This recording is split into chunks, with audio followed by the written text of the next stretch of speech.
The main problem that we have in radiation oncology is getting enough dose to the tumor without damaging the normal tissues. And our problem with x-rays is that the x-rays pass right through the patient. There's no way of getting around the normal tissue damage that occurs when an x-ray passes through a patient. Protons, on the other hand, stop, and we can program them to stop at any depth that we want. We can program them to hit a tumor that's very deep in a patient or very superficial.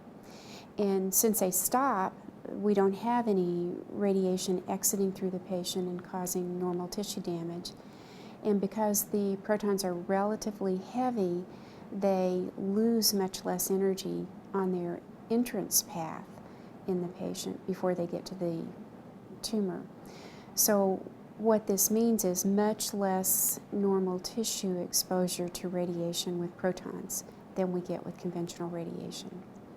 Toxicity, whether it be acute toxicity that's experienced during the treatment or late toxicity that we discover years after radiation therapy, are the limiting factors to increasing radiation doses.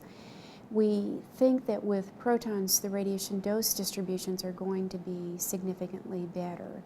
There will be much less exposure to normal tissues, and patients will tolerate treatment much better. Their ability to tolerate radiation treatments better means that we will be able to give higher radiation doses, but it also means that we'll be able to combine radiation with chemotherapy and other agents much better than we can with X-ray therapy. I think there are many cancers in which proton therapy will provide a much better therapeutic ratio than conventional radiation. What I mean by this is the therapeutic ratio is the ratio between our opportunity to cure the patient over the possibility that we may cause some damage to the patient that will result in toxicity and affect quality of life.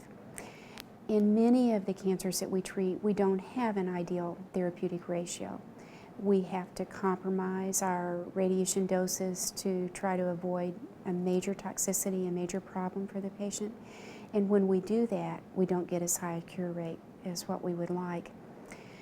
Because the dose distribution with proton therapy is significantly better than the dose distribution with conventional radiation, we are going to either decrease toxicity or improve cure rates in many cancers. And either one of those two things will improve the therapeutic ratio for our patients. I believe that in many cases we're going to do both.